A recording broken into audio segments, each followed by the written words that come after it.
Kick-ass facts. Let's talk about some paraphilias. Pew, pew, pew, pew! This is an 18 plus episode.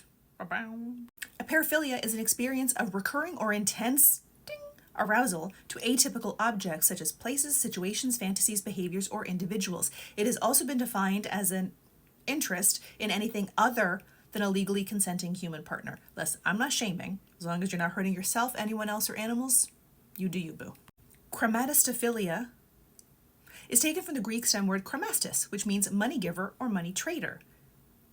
With the addition of philia and used in English, it doesn't mean somebody who loves to give away money. It specifically refers to someone who gets schmexual arousal from being robbed by another person.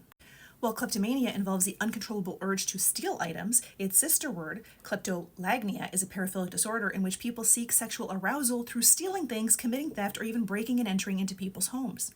Hear me out. A dating site that partners these first two, kleptolagniacs who like to steal stuff, and chremestophiliacs, maybe, who like to get stolen from. It's a match made in heaven. Dendrophilia, also sometimes known as aborophilia, literally means the love of trees, but not in the like, I love nature kind of way, in the like, I love nature kind of way. People who have dendrophilia are attracted to trees in some cases, in other they are aroused merely being around trees. For some, this means actually having with the trees. For others, they see trees as phallic symbols, and still for some, just having whoopee with their partners in a forest or garden can be enough. Hybristophilia is the paraphilia in which a person becomes attracted to people who commit crimes. If you're on our original dating site and you're looking for a throuple, all the pieces are coming together. This paraphilia is relatively common and a well-known one. It's so common that psychologists and pop culture experts alike have taken to calling it the Bonnie and Clyde syndrome. Some women have married serial killers, murderers, and other criminals they fall in love with through letter writing and long-distance correspondence while they are usually in prison. Mechanophilia, also known as mechaphilia, is the arousal over and attraction to machines. It very often involves things with engines, helicopters, airplanes, motorcycles, and cars, the last one being the most common in the United States. People get turned on by hearing the engines roar and feeling the vibration underneath them. Some people take it a step further than that. In very rare cases, a person's mechanophilia can be so strong that they become intimate with the machine itself. I feel like there was an episode of My Strange Addiction. I'm having a flashback of a picture of a guy lying under his car, licking the bumper. I probably did a kick-ass facts about it before, but pew, pew, pew. People get arrested on mechaphilia allegations all the time. It is so common that they have made it illegal in many jurisdictions. Oculolinctus, sometimes known as worming, is the paraphilic practice of licking eyeballs for gratification.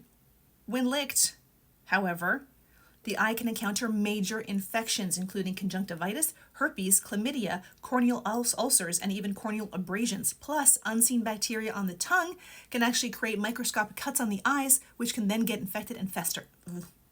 Plushophilia is a paraphilia in which people are attracted to stuffed toy animals. This is not the same as being a furry.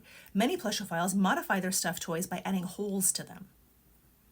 Anybody watch the show Big Mouth? Looking at you, Jay.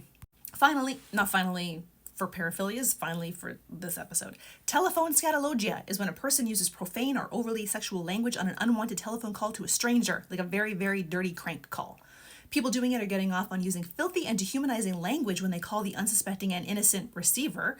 Criminologists and behavioral health experts are interested in the spread of and the development of telephone scatologia as a paraphilic disorder because it most often tends to be done by younger men.